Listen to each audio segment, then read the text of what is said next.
Last week's Ferguson protests and the like spilled over here into Providence. We'll talk about how and why and talk about the bigger picture tonight. Welcome into my state of mind. I am Dan York. I trust that you had a wonderful Thanksgiving 4 days. I'm still recovering. You know, why do we do that to ourselves? Well, you know what that is, right? Anyway. Welcome to Advent. Did you get your Advent calendar? Everybody needs to do that. It makes it real. Open the little windows. I have a lot of fond childhood memories from those days. Anyway, Jim Vincent is my guest. NAACP head here in Providence, was involved in the not-so-highway part of the protest last week here in Providence regarding Ferguson, and I want to talk about some bigger picture issues with him as well. So stay tuned for that. Let us move to the rundown. Of course, we will touch on the latest, and that kind of speaks for itself. Moving to the NFL, this is not necessarily a sports story, and I don't think it will be for the balance of 2014 either. Sometimes people hit the send button way too quickly in social media, no doubt about it. What else do we have, Jess? Black Friday comms. Yes, the numbers are on the way down for you lunatics out there who go nuts. That I can't see happening. And of course, we want to find out what is on your state of mind. So stay tuned for that. Digging in, yeah, the headline, it was, I think, predictable. I think just based on the interview you saw, many of you saw with George Stephanopoulos last week, we knew that Darren Wilson would probably call it quits. CBS has a piece on that. Darren Wilson quit his job as a Ferguson, Missouri police officer Saturday. His attorney says his resignation is effective immediately. I'm better because of his resignation, but I'm not satisfied. It comes less than a week after a grand jury decided to not indict him for killing 18-year-old Michael Brown. You know, that reaction about not being satisfied makes sense to me. I mean, why would a resignation of the officer suffice for everybody based on the reaction here? There are so many systemic issues that we have got to get into here. And maybe it's time to start trying to figure out why it's 21 times more likely that a young black man will be killed by an officer than a young white man. And that's not a liberal statement. That's a piece of data that we've got to figure out from both inside and outside our political ideologies. We'll talk to Jim Vincent more about that a little bit later on in the broadcast. Next item. This is just too much. Do you need one? I know the Giants need one, but the Giants need more than just a running back after that. By the way, don't worry about your Patriots. They'll be just fine. I think they're going to the show, maybe with Green Bay in a rematch. But anyway, here's the headline for Ray Rice's saga. Yep, he wins the appeal. He's eligible to come right back. And, of course, the question is, will there be a market? CBS has a little piece on this as well for us. Ray Rice is now free to get back on the football field if an NFL team is willing to sign him. The league suspended Rice indefinitely 2 months ago. The embattled running back appealed, and an independent arbitrator found the indefinite suspension was an abuse of discretion and must be vacated. Did you really need to see a videotape of Ray Rice punching her in the face to make this decision? No, we certainly didn't. And I would tell you that what we saw in the first videotape was troubling to us in and of itself. And that's why we took the action we took. I can't see any team in 2014 taking Ray Rice on. The publicity on that will be outrageous. The distraction to a team would be ridiculous. And he needs a year to cool his jets and regroup. His wife's doing a good job of it, though. She was on the Today Show. We'll talk a little bit about this tomorrow. She was making all sorts of excuses. And by the way, she hasn't seen the video of her getting her clock cleaned. I think she should take a look at it, but that's just me. Black Friday, huh? Black Friday. Oh, did we get to Black Friday yet? Oh, am I ahead of myself? I am ahead of myself. Well, throw the screen up. That always straightens me out. Yeah, the kids are off limits. Well, this is what happens when you hit the send button on social media a little too quick. So this campaign manager or this campaign director or office director or whatever the heck she is decides that she's going to go ahead and comment on the girls, Sasha and Malia. Always a third rail. In this highly polarized town, even that teenage reaction got caught up in partisanship. Elizabeth Loudon, communications director for Tennessee Republican Stephen Fincher, went after the First Daughters on Facebook, Try showing a little class. Act like being in the White House matters to you. Dress like you deserve respect, not a spot at the bar. And certainly don't make faces during televised public events. The reaction to Loughton's post was unforgiving. I don't think they need her advice. But listen, they're teenagers now. And I have one, tail end, and I know what the look is. And they had the look over the turkey thing, kind of like, I'd rather be tweeting or, what is it, Snapchatting? What is it, Snapchatting? I'd rather be doing something with my phone and my friends, because they don't do anything with their friends without a phone, right? None of them do. I think, frankly, the two daughters, the first daughters, have been pretty exemplary during this entire tenure of this president. I will say this, though, it's a double-edged sword. When you use your family as a campaign tool and as a political tool and refer to them often, every once in a while you're going to get whacked. This communications director is looking for a gig, and well, she should be, but she'll get another hire. I mean, one mistake. It's a double-edged sword. Be careful with the kids, Mr. President. But I think they've been terrific. And by the way, the turkey thing, it is a bore. Next item here. Yeah. Speaking of the day after the turkey thing, which has been, I think, crazy for us in America, we've got some new data. This is great. Are you ready for this? Wait till you see the new data on Black Friday. It wasn't as good as it was supposed to be. And the numbers are coming down in what is kind of an alarming fashion for some of the retailers. Don't worry, they'll just spread out, meaning the customers will start to spread out. Who in God's name, in their right mind, lines up now on Thursday night? Heck, I saw some newscast this past weekend where somebody had actually been camping out for 2 days to get to a Best Buy. This is here locally. 2 days. I think this has been one of the most dehumanizing exercises we've had in the last couple of decades, where people just go out of their way to make Black Friday the beginning and the end of the Christmas season. People treat each other poorly, that visual of people racing into stores. So if Cyber Monday and a better economy are evening things out, that's a Thanksgiving blessing, I think. And finally, 2024. Can you imagine 2024 and the Olympics? Here's the headline. They're not too happy about it. The folks in Beacon Hill are trying to figure out how in the heck this whole thing works, and here's what the promotional sell is. In the power of sports to unite us and carry our hopes and dreams for a better tomorrow. It's the pride we hold for our teams and institutions, bringing banners to our rafters, parades through our streets, and showcasing the resilience and determination of Massachusetts on a global stage. But look closer at what's behind all of it. The people. Oy vey. 3.5 mile circle, all the events. They want to jam the entire Olympics into a 3.5 mile circumference. God bless them. 10 years from now is not too far. I don't think anywhere near the facilities that they need will be accomplished by that time. Most of the schools will have to take them on long term, and too many of them are temporary. Although, you know what? Boston throws a good party. We'll see. Can you imagine the Olympics right here, up there in Boston? Your state of mind is important to us. You just tweet at us, or text us, or call us, or post an email. You know how that works. 228-1886 is the number.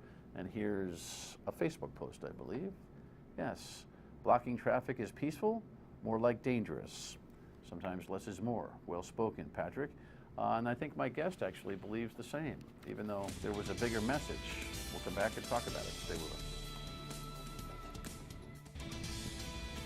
So coming off that Facebook post and the video of I-95, last week, and 150 people strewn across the highway for 20 minutes or half an hour. Here was the headline. We talked about it last week as well, and it was a little crazy.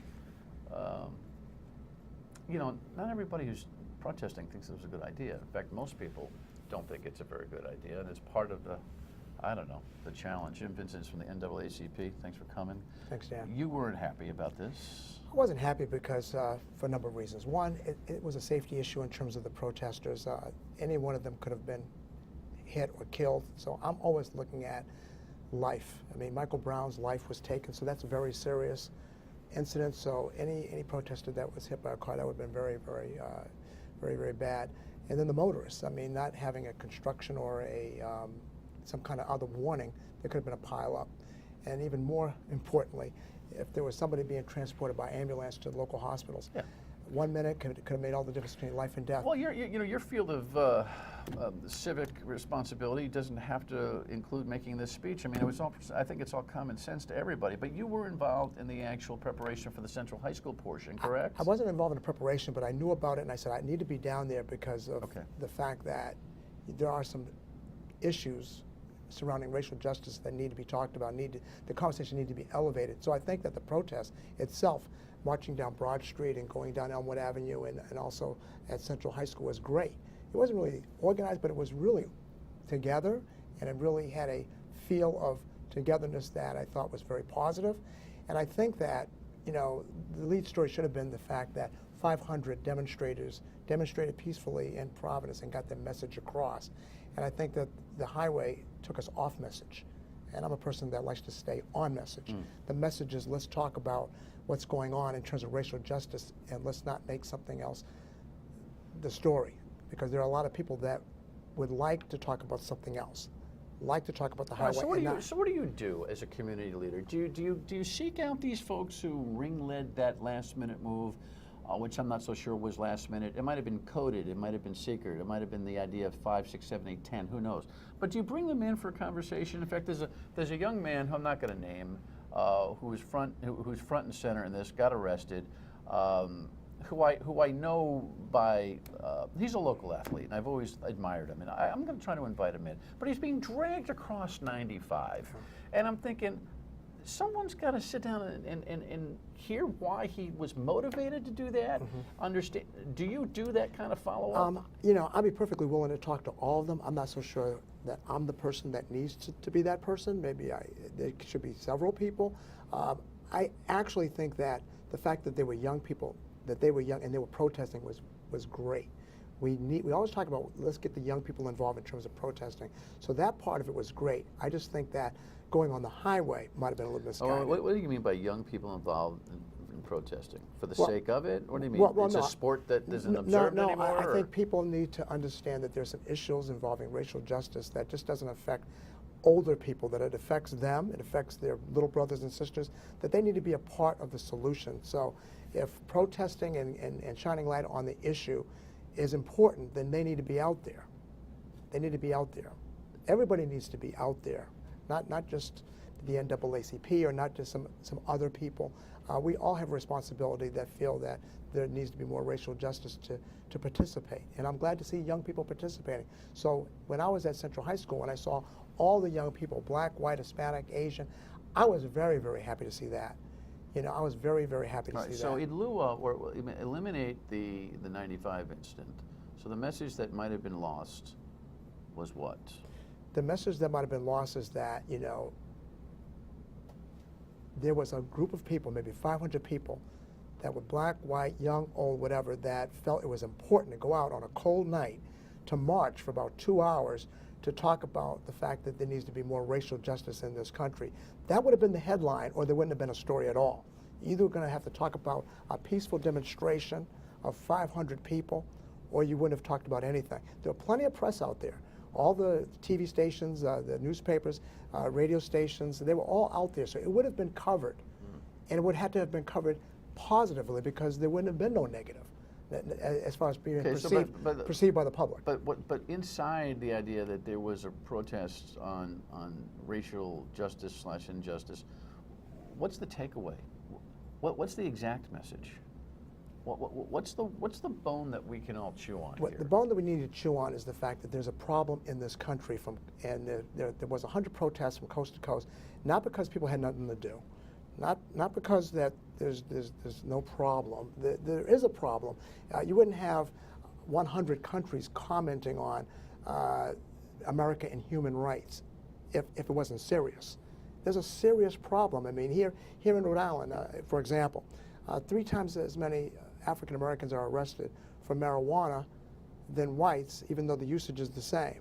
And then in terms of the schools, you have 2 to 5 times more black boys being suspended for things that are the same charges. So even here, you have a disparity in terms of punishment, in terms of arrests. And you've got the data that says, you know, 21 times. 21 times. How is that going to change unless you protest? And if you just tuned in, it's 21 times. I mean, there's a chance young black men have a 21 times chance that of a young white man to be killed by a police officer. And that's an outstanding statistic. But how does that change? Nothing just changes. You have to force the change.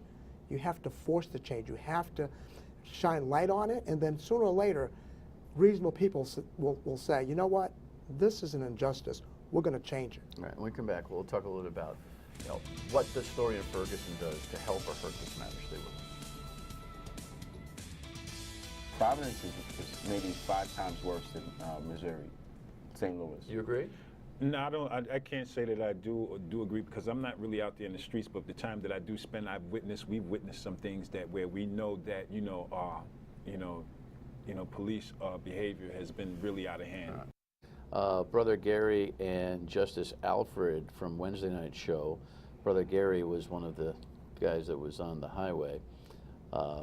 We've already talked about that part. They assert that things in Providence are, well, he asserts and the other says no, which is good that you've got some dialogue between them. You tell me, is Providence ahead, behind, commensurate with some of the challenges that the nation sees coming out of Ferguson? Well, you know, it's kind of a complicated.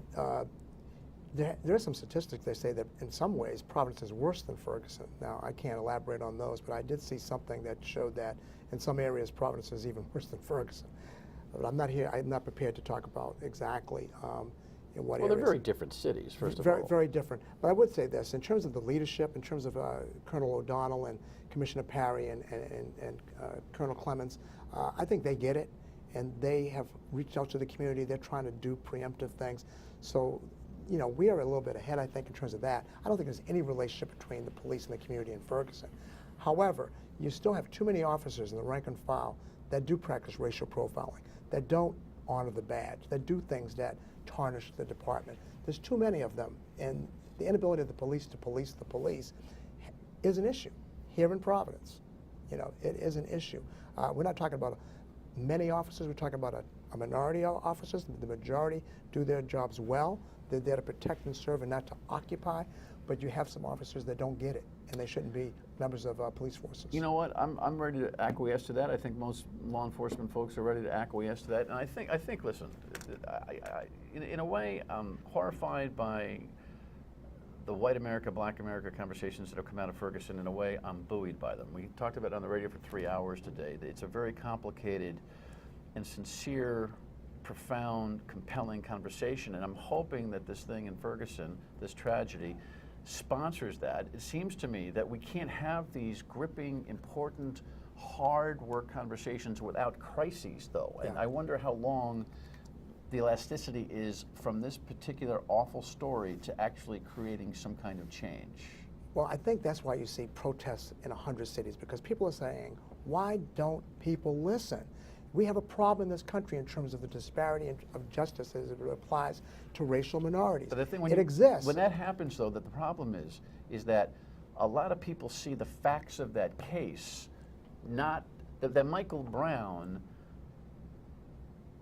put himself in a bad spot, and he shouldn't be the test case for all that most common sense people would say warrants change. And so I'm encouraging people to just let the facts of the case go. We've got a conversation that's real and exists despite it. Does that make sense to you? This is bigger than Michael Brown. I don't think you would have the 100 cities protesting if it was just Michael Brown. This goes back to about 24 black young men being killed by white police officers, with none of them being indicted over the last 3 or 4 years. It goes back even maybe 7 or 8 years, where there's been 1,000 black young men killed by police in this country. So this has been building up and building up. You would have thought that after Trayvon we could have had that conversation, but we didn't.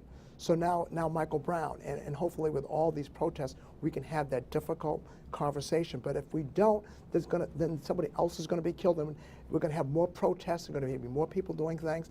And it's never going to end until that conversation begins. So hopefully now with this incident, we can have that conversation. But I'm telling you, if we don't, then there's going to be somebody else. Right. Maybe the 12-year-old in Cleveland, the boy with the toy gun that got gunned down by the police within 1.2 seconds. Maybe that triggers the conversation. You know what? It feels very cliche, the word conversation. I don't blame you for using it. You know, I'll have you back because I want to do some special programming on this as we go. But define conversation. What does it mean? Well, to me, and it is cliche, having black folks and white folks really put it out there in terms of how they perceive the issue. You know, to blacks and whites, and I guess there's been studies on this, perceive Ferguson in almost every single incident totally different. Totally different. I mean, you look, it's almost like two different countries. You know, we have to start looking at, well, why do blacks see things this way? And whites have to say, why do we see it this way? So whites need to talk to other whites.